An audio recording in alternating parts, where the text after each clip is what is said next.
خواجہ آصف صاحب جو ہیں وہ کافی خبروں میں رہے. کل رات کو مجھے بھی انہوں نے انٹرویو دیا تھا, لیکن ایک اور بھی انہوں نے انٹرویو دیا. طلعت حسین صاحب کے پاس بھی تھے, شاہ زیب خانزادہ صاحب کے پاس بھی تھے. مطلب ہمارے 10 بجے جو ہے وہ 3 مختلف چینلوں کے اوپر خواجہ آصف صاحب بیٹھے ہوئے تھے.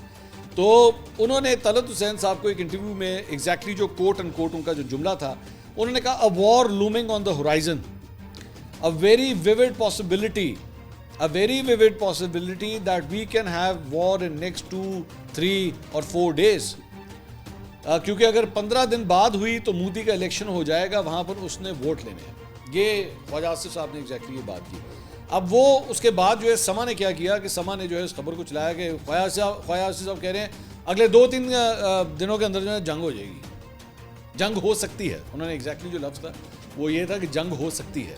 اب جب یہ اس کی ٹرانسلیشن ہوئی, ظاہری بات انہوں نے کہا تھا a war looming on the horizon, a very vivid possibility that we can have war in next 2, 3 or 4 days. اب اس کی ٹرانسلیشن اگر آپ کریں تو واقعی یہ ٹرانسلیشن یہ بھی بن سکتی ہے. میری خواجہ آصف صاحب سے پھر بعد میں بات ہوئی, میں آپ کے ساتھ کلیئر کر دیتا ہوں. میری خواجہ آصف صاحب نے بعد میں بات ہوئی, میں نے کہا جی آپ نے یہ کہا کہ اگلے 2-3-4 دن میں جنگ ہو سکتی ہے.